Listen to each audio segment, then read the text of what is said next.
Morning dear students, आज हम लोग पुनः ऑनलाइन क्लासेस में कम्बशन एंड फ्लेम से रिलेटेड है। लेकिन कल के ऑनलाइन क्लासेस से आज हमारा चैप्टर कुछ अलग होगा, क्योंकि हम लोग ग्रेजुअली आगे की तरफ बढ़ रहे हैं। Combustibles and the non combustible substance, कहने का तात्पर्य है दहनशील पदार्थ और अदहनशील पदार्थ। कुछ ऐसे भी पदार्थ होते हैं जिसको लाख प्रयास किया जाए वो अपने इग्निशन पॉइंट तक नहीं पहुंच पाता। और कुछ वैसे पदार्थ होते हैं जिसके लिए एक हल्की सी स्पार्किंग, हल्की सी चिंगारी पर्याप्त होता है, जैसे एलपीजी। एलपीजी को इग्निशन पॉइंट तक पहुंचाने में केवल एक चिंगारी ही पर्याप्त है। तो डियर स्टूडेंट्स, कंबशंस के लिए there are 3 necessary factors for combustions. Number 1, supporter of combustions. Supporter of combustions कहने का मतलब O2 एयर। कंबशन के लिए 3 चीज की आवश्यकता होती है, air, O2। Number 2, ignition point. Ignition point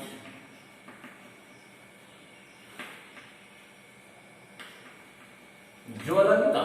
lakh प्रयास करेंगे जब तक वह अपने ज्वलनता पर नहीं जाएगा, आपका सब्सटेंस बर्निंग कंबस्टिबल्स या दहन की प्रक्रिया में शामिल नहीं है। इसके लिए 3 कंडीशन हर हालत में चाहिए। तीसरा कंडीशन क्या है?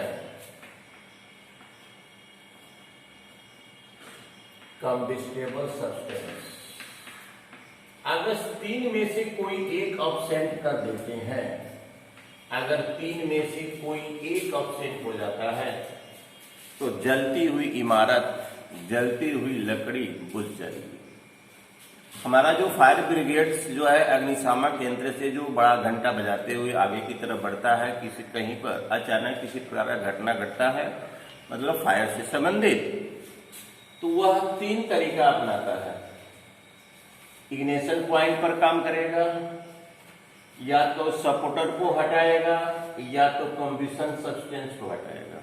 उसके बाद ही वह आग पर काबू पा सकता है। तो डियर स्टूडेंट्स, कंबशंस 3 फैक्टर रहने के बावजूद भी वह अपने इग्निशन पॉइंट को नहीं प्राप्त करता है, वह अपने बर्निंग पॉइंट पर नहीं जा पा रहा। इसका मतलब है कि वह क्या है? नॉन कंबस्टिबल सब्सटेंस है। जैसे आपका स्टोन हो गया, आयरन हो गया, बालू हो गया, यानी बहुत सारे ऐसे सब्सटेंस हैं कि लाख प्रयास करने के बाद वह जलने को तैयार नहीं है, मतलब वह कंबशन सब्सटेंस नहीं है। आपका स्टोन, ईटा, ब्रिक्स हो गया, उसके बाद टाइल्स हो गया, सीमेंट का, मिट्टी का टाइल्स हो गया, ये सब क्या है? Non combustible substance. लाख प्रयास करने के बाद ये जलने को तैयार नहीं है, मतलब अपने इग्निशन पॉइंट तक नहीं पहुंच पाएगा। तो वैसे सब्सटेंस जो सरलता से अपने इग्निशन पॉइंट तक पहुंचकर फ्लेम, हीट, उष्मा, एनर्जी प्रदान करे, उसको कहते हैं कंबस्टिबल्स। जो कर ही नहीं पाता है उसको कहते हैं नॉन कंबस्टिबल सब्सटेंस। तो डियर स्टूडेंट्स, आपके देखिए, अब चले हम एक्सरसाइज में। Take a piece of paper, apply the lighted match stick to this paper of piece of the paper. We will find that the piece paper start burning. We say that the pieces of the paper burns. Piece of the paper undergoes combustible substance. We can take a piece of the stone and apply a lighted matchstick to it. We will find that the piece of the stone was not burned. Dear students, एक paper के टुकड़ा को लीजिए और उस पर sly का एक स्टिक लेकर जलाइए तो वो कागज का टुकड़ा जल जाता है। इसका मतलब ये हुआ कि कागज के टुकड़ा को इग्निशन पॉइंट तक पहुंचने के लिए उतना ही ऊष्मा पर्याप्त है जो स्लाई के स्टिक से मिला। और एक स्टोन को जलाने का प्रयास करते हैं तो इन्फिनिट नंबर में स्लाई के तिल्ली जलकर वाष्ट हो जाएंगे, लेकिन स्टोन कभी नहीं जलेगा। इसका मतलब है स्टोन क्या है?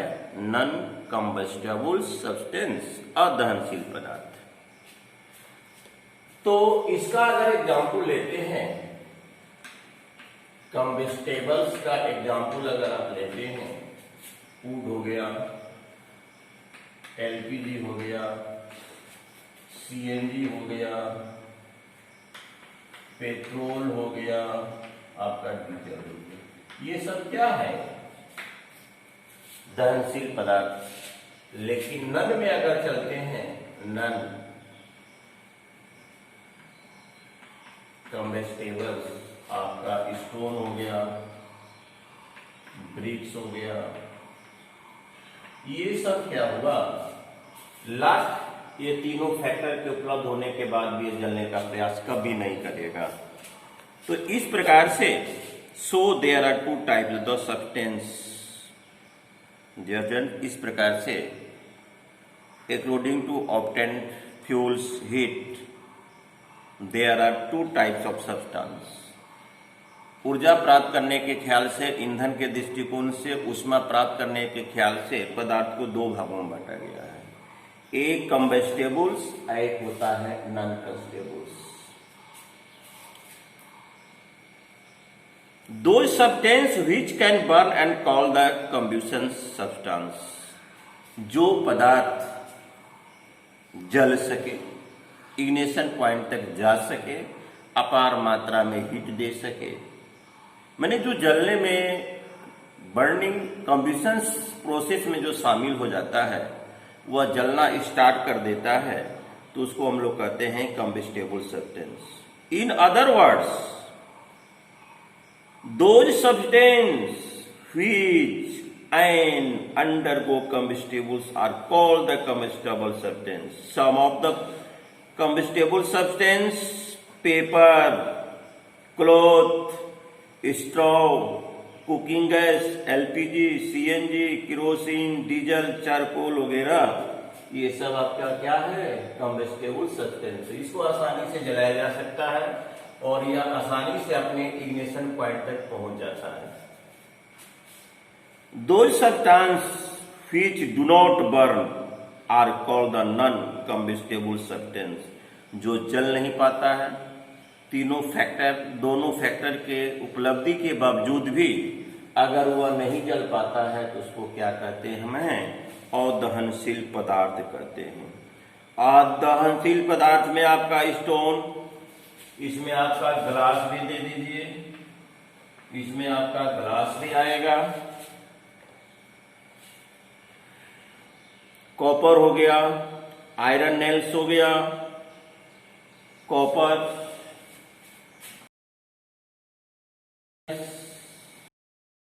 ये सब क्या हुआ? नॉन कंबस्टेबल सब्सटेंस हुआ। तो डियर फ्रेंड्स, आपको पता है किसी भी दहनशील पदार्थ को जलाने के लिए बाहर से हर हालत में ऊष्मा देने की आवश्यकता पड़ती है, चाहे ह्यूज क्वांटिटी में या हो लेस क्वांटिटी में। स्वतः पदार्थ जल नहीं पाते हैं। एलपीजी के लिए चिंगारी ही पर्याप्त है, एक सलाई का तिल्ली ही पर्याप्त है। लेकिन श्वेत फास्फोरस, उसको भी टेम्परेचर चाहिए, व्हाइट फास्फोरस, लेकिन उसका इग्निशन पॉइंट 28.5 या near about at the room temperature.